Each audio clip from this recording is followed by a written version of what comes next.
જય જવાન જય કિસાન જય ગૌ માતા મિત્રો. આજે આપણે વાત કરવી છે આ નગવડના ઝાડ વિશે કે નગવડનું ઝાડ છે આપણે ખેતીમાં કેટલું ઉપયોગી છે. જો કે આપણે જોઈએ તો આ નગવડનું ઝાડ છે એમ કહેવાય કે અનેક રોગોમાં એમ કહેવાય કે ઔષધિ રૂપે તો ઉપયોગી છે જ.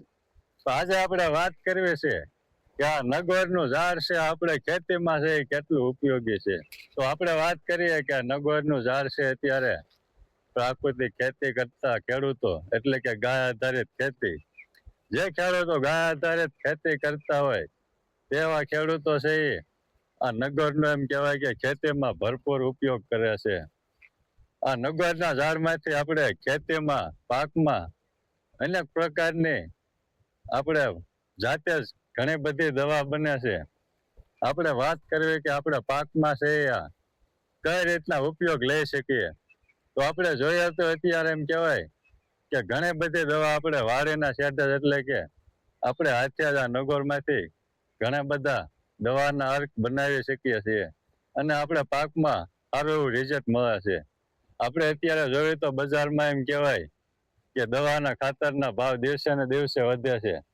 તો પણ એ છે આપણે આ જાતે જે દવા બનાવતા હોય એવું રિઝલ્ટ મળતું નથી.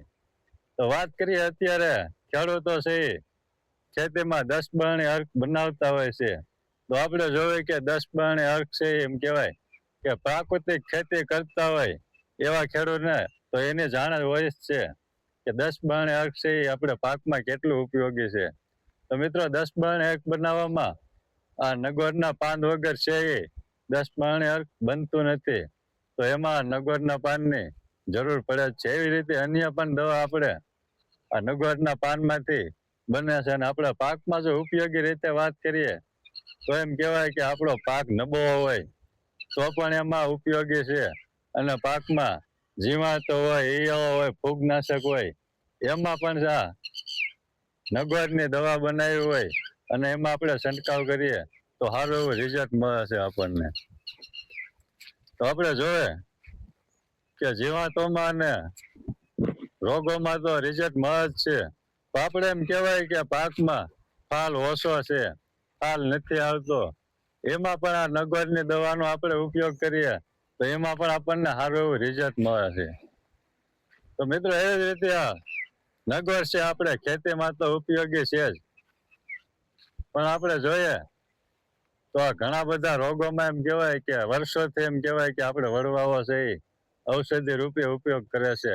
ઘણી એવી ગંભીર બીમારીઓમાં પણ આ નગવડનું ઝાડ છે એ ઉપયોગી છે. ઘણા એમ કહેવાય કે જાણકાર લોકો તો આ નગવડના પાનમાંથી તેલ બનાવતા હોય છે અને તેલ બનાવે એમ કહેવાય કે ઘણા રોગોમાં ઉપયોગી છે. જો આપણે વાત કરીએ કે ઘણા બધા લોકોને આંધાના દુખાવો હોય, વાહ હોય, માથાનો દુખાવો હોય, કાનમાં દુખાવો હોય, એવી અનેક પ્રકારના એમ કહેવાય કે આ નગવડના પાન છે એ દવા બનાવી અને લોકો ઉપયોગ કરતા હોય છે.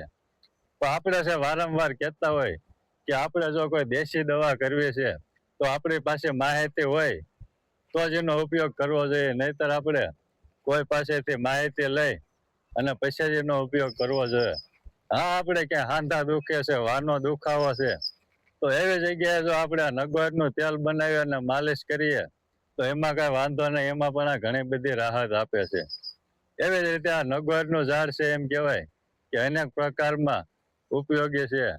આપણે એમ કહેવાય કે પેટની બીમારી હોય એમાં પણ આ નગવડનું ઝાડ છે ઘણું બધું ઉપયોગી છે. પણ આપણે એની સલાહ નથી આપતા કેમ કે આપણી પાસે પૂરતી માહિતી હોય તો જ એનો ઉપયોગ કરવો જોઈએ, નહીતર આપણે એમ કહેવાય કે અમુક રોગોમાં એમ કહેવાય કે આપણે દેશી દવાને જાણકાર ન હોય તો અનેક રોગોમાં નુકસાન પણ કરે છે. પણ નગવડનું ઝાડ છે એ આપણે જોઈએ કે અનેક રોગોમાં ઔષધિ રૂપી આપણે આશીર્વાદ રૂપી કામ કરે છે. તો એ રીતે આ નગવડનું ઝાડ છે એ આપણે આખે આખું ઝાડ જ આપણી માટે ઉપયોગી છે. તો એવી જ રીતે મિત્રો આપણે ઝાડ છે એ આપણી માટે એમ કહેવાય કે અનેક રોગોમાં ઉપયોગી છે. માત્ર નગોર જ નહીં પણ અનેક પ્રકારના ઝાડ છે, લીમડો છે કે અન્ય ઘણા બધા ઝાડ હોય આપણી માટે બહુ જ ઉપયોગી છે. પણ આપણે જોઈએ છે કે અત્યારે ખેડૂતો છે એ વાવવાને બદલે શેઢે પાયા ઝાડવા હોય એ પણ કાઢી નાખે છે. તો આપણે જોઈએ કે આપણે જો કાઢવાને બદલે આપણે એક બે ઝાડ વર્ષે વાવીએ તો આપણા માટે ખેતીમાં તો ફાયદાકારક છે જ. તો આવા જો આપણે વર્ષો જૂના ઝાડવા હોય, આ નગોર છે, તો આવા ઝાડવા હોય એ આપણે શેઢે પાળે હોય ક્યાંય, તો એ રાખવા જો એ આપણી માટે બહુ જ ઉપયોગી છે. આપણે આનો કાંઈ પણ ઉપયોગ ન કરીએ તો પણ આપણે શેઢે છે આ નગોરનું ઝાડ હોય તો પણ એના પાન ખરી ખરી આપણા આખા ખેતરમાં જતા હોય છે. અને આપણે નીચે જોઈએ તો પાનની પથારી થઈ જતી હોય તો એ પણ આપણા ખેતરમાં એમ કહેવાય કે આશાદાન તરીકે કામ કરે છે.